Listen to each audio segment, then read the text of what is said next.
खणी परचम हथन में ही पया नारा लगायो सभु खणी परचम हथन में ही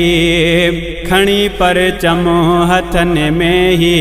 पया नारा लगायो सभु नबी जे शान ई खातिर नबी जे शान ई खातिर उथो काइद जो सॾु आहे हलो सभु लाड़ काणे ॾे थियो काइद जो सॾु आहे हलो सभु लाड़ काणे ॾे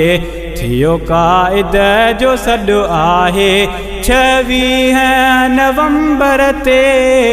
अचो राशिद जो सॾु आहे हलो सभु लाड़ काणे ॾे थियो काइद जो सॾु आहे हलो सभु लाड़ काणे ॾे।